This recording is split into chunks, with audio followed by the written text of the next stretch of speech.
ஜப்பானின் mount Fuji அடியில் ஒரு அடர்ந்த காடு இருக்கிறது. அவுகிகஹாரா ஃபாரஸ்ட். இது சாதாரண காடு மாதிரி தெரியலாம்.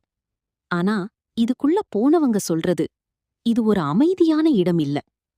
முழுக்க முழுக்க ஒரு கனமான சைலன்ஸ். அந்த சைலன்ஸ்குள்ள ஏதோ ஒன்று இருக்கிற மாதிரி உணர்வு. இங்கே காற்று கூட வழக்கம் போல நடக்காது. மரம் கிளைகள் கூட நகராமல் நிற்கும் மாதிரி தெரியும்.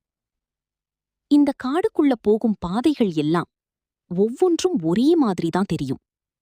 நீங்க நடக்க ஆரம்பிச்ச பிறகு எந்த டைரக்ஷன்ல போறீங்கன்னு கூட புரியாது.